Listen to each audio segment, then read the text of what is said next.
All right, gang, by now you've heard of the wrong way SUV driver in Whittier that was driving the wrong way and slammed into the law enforcement recruits. I say it was in Whittier, right?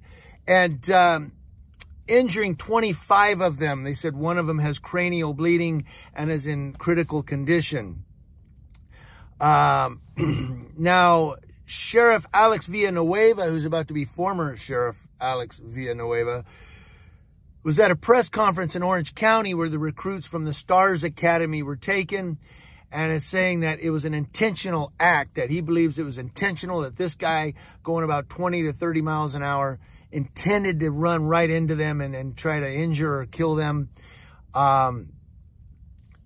However, they're saying that this driver has family that are law enforcement. And not only that, they're saying that the driver reported he was sleepy. He just said, look, I'm sleepy. Maybe he just got off a night shift of work or something. We don't know. But here's a thing that backs that up. Not only did he pass a breathalyzer, they found that he was not intoxicated.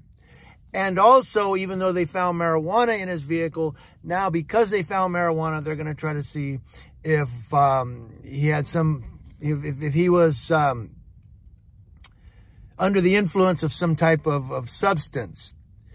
Now, if they're talking about marijuana, what gets me is, you know, these cops, man, they do a traffic stop, and not every traffic stop, but a large portion of them, one of the things they say is, I smell marijuana. You have marijuana in this car? You smoking marijuana? You know, even if they don't smell it, I smell marijuana. No, you don't. Shut up, you know. Maybe they do. I don't know. But had he been under the influence of marijuana, they would have knew right away. They would have said, you smell like marijuana, dude. You been smoking it? You see what I'm saying? That wasn't mentioned. What has been mentioned is that he passed his breathalyzer, was found not to be intoxicated, and they're going to investigate further to see if he was under the influence of some other substance. But no mention that they smelled marijuana on him or his vehicle at that time. You know that if he had been smoking marijuana, they would have smelled it right away. But they didn't say they smelled it because they knew they were going to come back to bite him if he, you know, was found not to be under the influence of marijuana. So, I guess the moral of the story here is this is a really fishy one. Yeah, if he was driving the wrong way and he hit these people, he's what we call in the real world a dumbass. And he deserves to be, you know, to answer for it. But for them to come out and say he intentionally did it and, oh yeah, we're going to find out if he was on marijuana or anything. Well, you would have smelled it right away. I guess what I'm saying is, and I feel bad for those recruits. I hope they all recover. I do. As a Christian, I feel for them. However, I don't trust law enforcement. And I think they're going to try to spin this to slam this guy as hard as they can. It may have just been an accident. Maybe he was just sleepy and he turned down the wrong road.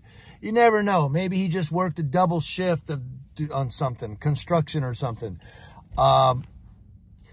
We don't have all the facts, and nobody's giving all the facts right now. I've been trying to find out what's going on. There's a few stories if you want to Google it. 25 police recruits in Whittier. That's what you can Google. But, you know, at this time, it's just like when we have an accident, a non-law enforcement person has an accident or does something by, oh, sorry, I didn't mean to do that. They slam you. You're a criminal. You're drunk. You're dead. You're dead. You know, and they slam you. But when a law enforcement officer has the same type of or similar accident, it's, well, it was an accident. You know, we're in a tough job. Law enforcement's not an easy life. I don't know. Am I off base here? You guys will let me know.